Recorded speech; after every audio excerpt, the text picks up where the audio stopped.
Assalomu alaykum do'stlar. Bugungi mehmonimiz Qoraqalpog'iston Respublikasi Amudaryo tumanidan aka Dilmurod akamiz kelganlar.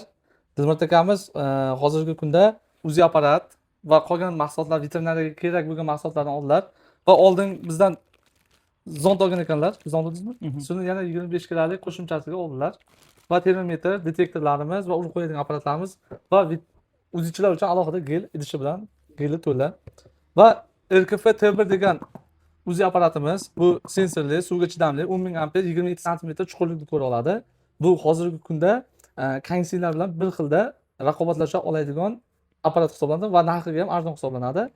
Xo'p, yana sumkalarimizdan, biz sumkalarimiz qilib berdik. Dilmurod aka, qanday fikrlaringiz? Mana shuncha uzoqdan 1000 ana nima deydi? Alisher Fayz aytgan qo'shiq ayt 1100 kilometr, mana 1300 kilometr ha? 1200 dan oshiqroq. Oshiq ha? Yaxshi, mana oldi kelishib hammasi ko'ngildagidek. Tavsiya qilamiz xohlashlarni shu. Qanchadan beri bilan olaman deb yuruvdingiz? 1 yildan beri niyat bor edi. 1 yildan Bir beri. yildan beri niyat shu. Olaman deb oxir erishib keldingiz. Xudo xohlasa nasib qilsa endi.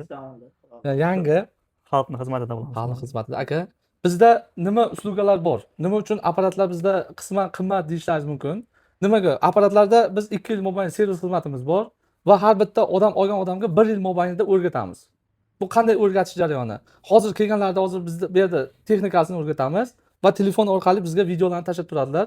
Kasalliklarini, bolani oyliklarini o'rgatib 1 yil mobaynida xizmat ko'rsatamiz. Bu kechasi bo'ladimi, erta tong bo'ladimi, farqi yo'q. O'sha vaqtda biz xizmatda bo'lamiz. Bu akamdan tashqari har kuni bizda telefon, Telegram to'la turadi. Ayni vaqtda javob bera olmay qolsak, yarim soat, 1 soatdan javob beramiz.